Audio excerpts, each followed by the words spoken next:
You've been in thousands of conversations where you were absolutely certain you understood what the other person meant, and you were wrong. What if that's not an exception? What if that's just how the mind works? All the time. Here's what we're actually going to look at together. There's a sharp difference between two mental states most of us never bother to separate. The first is perception, the constant, shifting, interpretation-based way we see people and situations.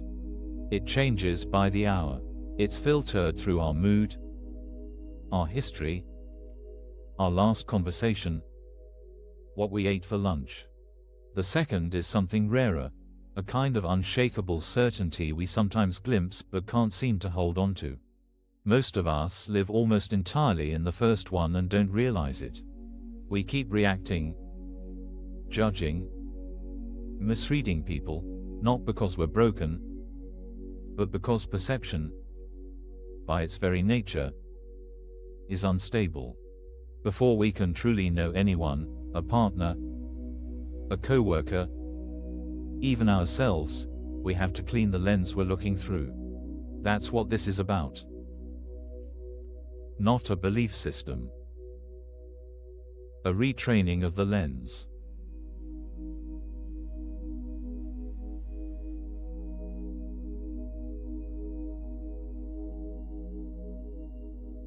Let me give you a moment you'll recognize. Your colleague sends you a short reply to an email. 3 words. No punctuation. No warmth. Okay, got it. Within 30 seconds your mind has written a full novel. They're annoyed. They've been judging your work for months. Maybe it's the thing you said in last Tuesday's meeting. You knew it came out wrong. You start scrolling back through old messages to find evidence. You rehearse what you'll say if they bring it up. Your shoulders tighten. You can't focus on the document in front of you. 2 hours disappear into a conversation that never happened with a person who never said any of it. Then, late in the afternoon, you find out their internet had been cutting out all morning. They were just trying to push something through before the connection dropped. The threat was never real. But the 2 hours of dread absolutely were. Your body felt it. Your nervous system spent it. That's perception doing what it always does, filling silence with story.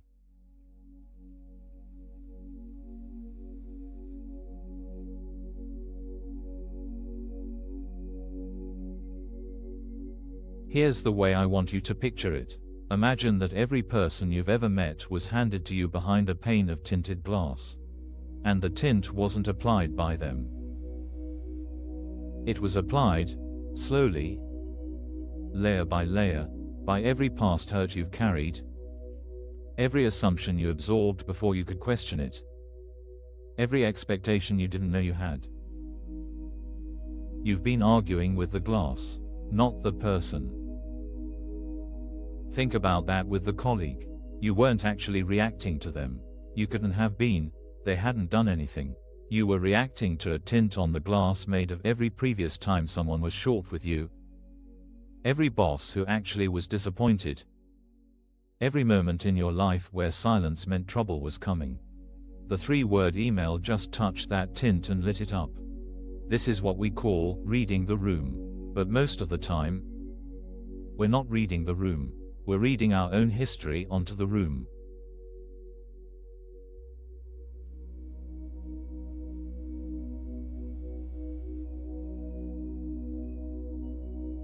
Now here's the question that changes things.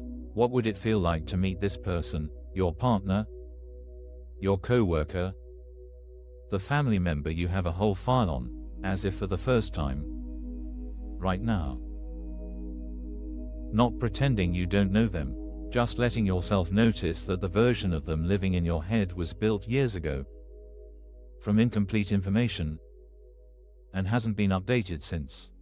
Most of us have never actually seen the people closest to us.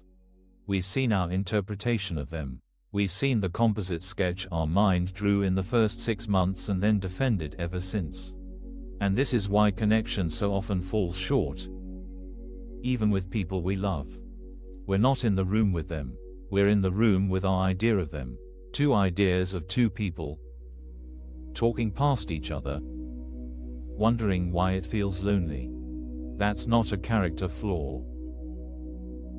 That's just what an untrained mind does. It substitutes the story for the person because the story is faster, and the mind is always trying to be fast.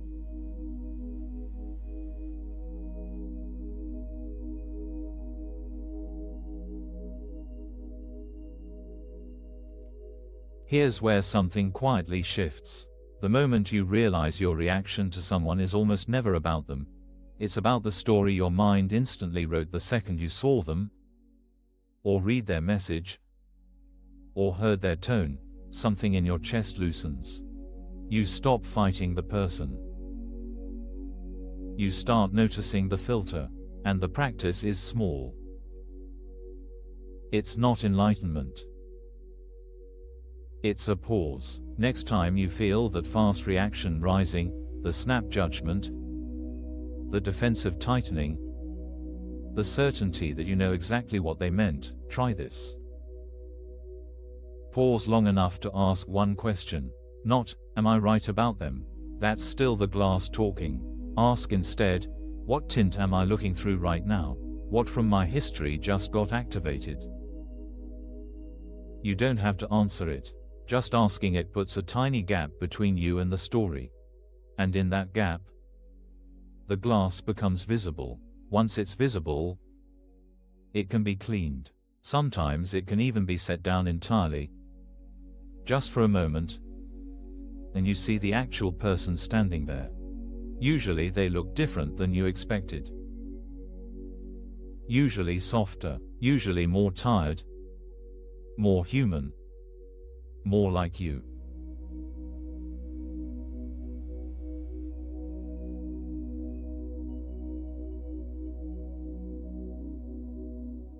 There's a particular exhaustion that comes from being certain about everyone and everything all the time. Most of us carry it without knowing we're carrying it. The constant low hum of assessing, deciding again, defending the decision. When you start to see that most of your certainty was never certainty, it was just perception dressed up as truth, that pressure begins to lift. You don't have to be the judge anymore. You don't have to have everyone figured out. You don't have to keep defending stories you wrote about people in moments you can barely remember. The lens can be cleaned. Not all at once.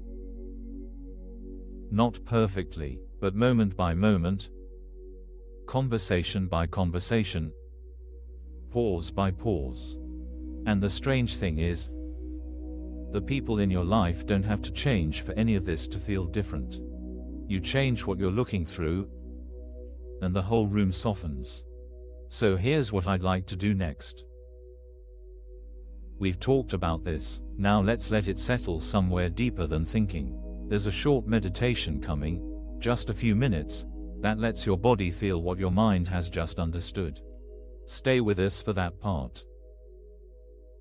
That's where it actually lands. If you want to keep practicing with us, you can like the video and subscribe. Let's take a moment now to let this settle with a guided meditation.